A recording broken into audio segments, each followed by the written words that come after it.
In today's video, we are going to learn probability. Probability is the measure of how likely it is for an event to occur. If it's certain that an event will occur, this probability is 1. The probability that is certain that an event will occur is 1. But the probability that it is certain that that event will not occur is 0. Probability that rain will fall during rainy season is 1, because definitely it is certain that rain must fall during rainy season. And the probability that rain will not fall during rainy season is 0, because there is no way rain will not fall during rainy season. Okay. If the probability of an event occurring is 1, the probability of an event not occurring is 1 minus the probability of that event occurring. That's to say that if we say that the probability of an event occurring is 1, the probability of that event not occurring is what? 1 minus 1. In that case, now we have 1 minus 1 is 0. That's the reason why we say that the probability of an event certainly not occurring is 0. So at this point now, it will be very clear that the probability of something occurring should be written within the range of 0 to 1.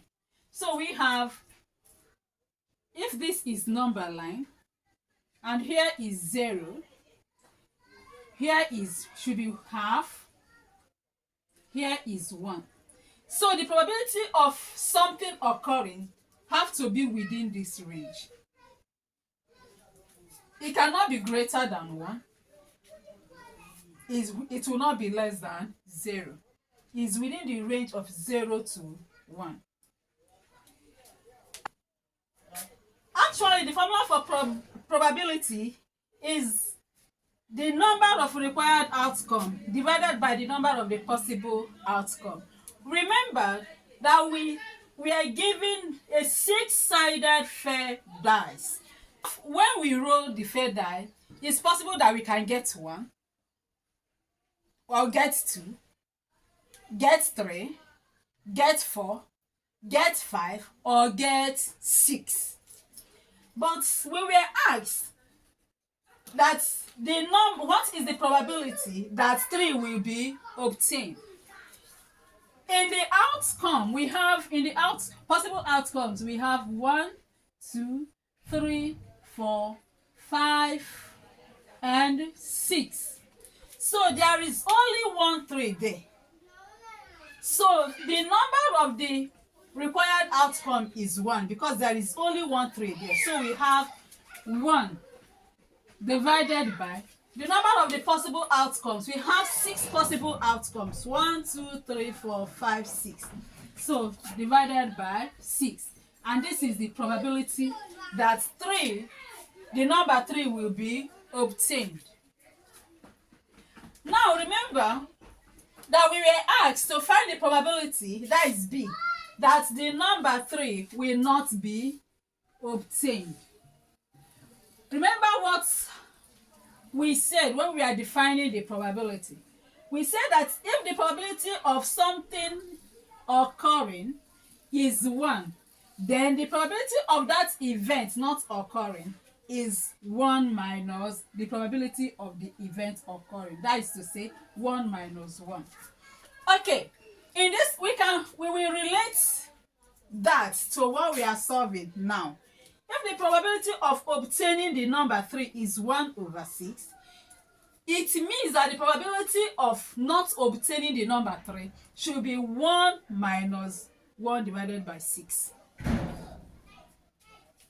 So, because this is the probability of getting the number 3. So the probability of not getting the number 3 should be 1 minus the probability of getting the number 3.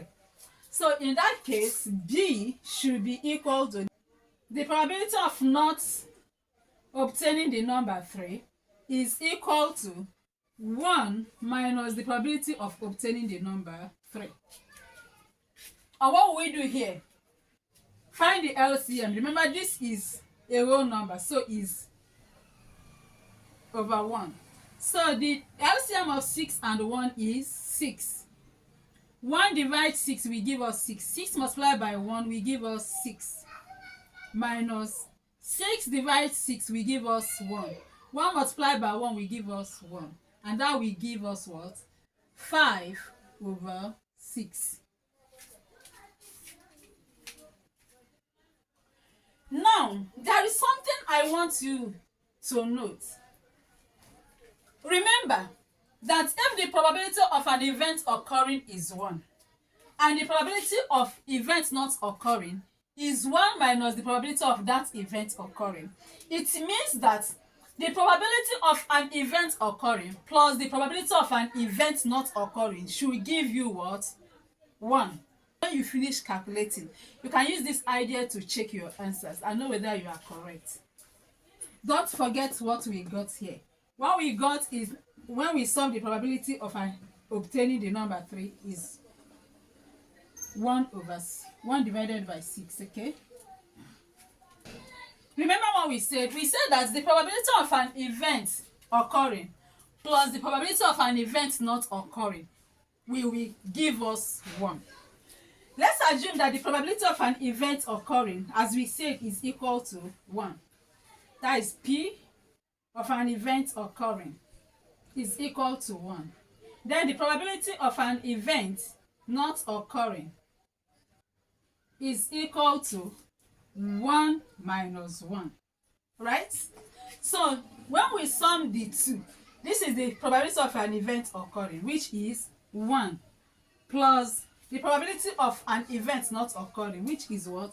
1 minus 1. That will give us 1 minus 1 is 0. 0 plus 1 is 1. Can you see?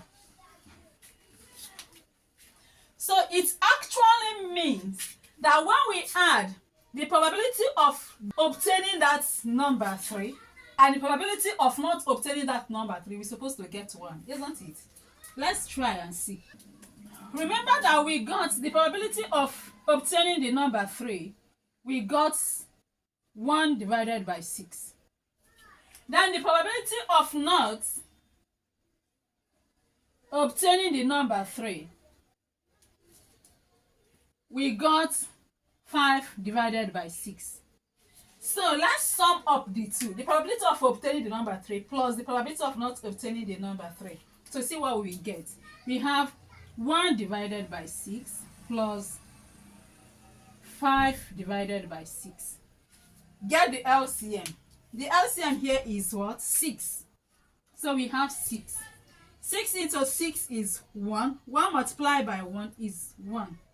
6 into 6 is 1. 1 multiplied by 5 is 5. So we have 6 divided by 6. Here, and that will give us 1. Example 2. If weighted 6-sided dice is rolled and the probability of obtaining the number 6 is 1 divided by 3, calculate the probability of not obtaining the number 6. D. The probability of either obtaining the number 6 or not obtaining the number 6. Remember, we said that if the probability of an event occurring is 1, the probability of that event not occurring is 1 minus the probability of that event occurring. So in this case now, if we have been given the probability of obtaining 6 to be 1 divided by 3, it means that the probability of not obtaining 6 will be 1 minus 1 divided by 3. So we have that P of not obtaining 6 is equal to 1 minus 1 divided by 3. Remember that this one here is a whole number, so it's in this form. So the LCM of 1 and 3 is 3. 1 divided 3 divided by 1 will give us what? 3. And 3 multiplied by 1 will give us 3. 3 into 3 is 1. And 1 multiplied by 1 will give us what? 1. So we have that the probability of not obtaining 6 is 2 divided by 3. And that is it. Now let's look at the question B. Question B says the probability of obtaining either 6 or not getting 6. In probability, either or means addition, while and means multiplication. So in that case, he said the probability of obtaining either 6 or not getting 6. So in this case now, we get the probability of obtaining 6 and add it. This all here is addition. And add it to the probability of not getting 6. So the probability of obtaining 6 has been given to us as 1 divided by 3. So we have 1 P of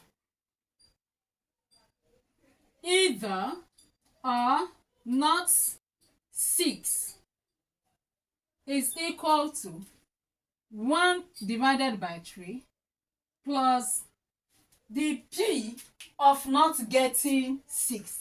And the P of not getting 6 is 2 divided by 3. So we have 2 divided by 3. So in that case, we take this side, we have common denominators, right? So we pick one of it. That is a 3. So we now, because they have common denominator, we can add the numerators. So we have 3. Since 1 plus 2 is 3. So in that case, 3 can divide 3 so that we get 1. So the probability of obtaining either 6 or not obtaining 6 is equal to 1. Okay, let me give you homework.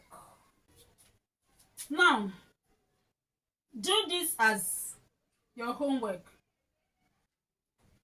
A colored spinner contains 3 colors: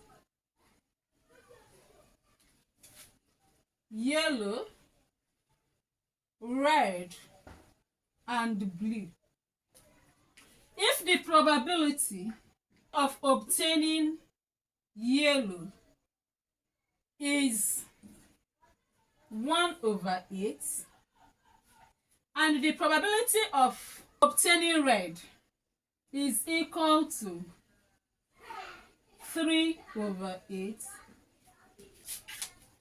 calculate the probability of obtaining blue, not obtaining red, and not obtaining yellow.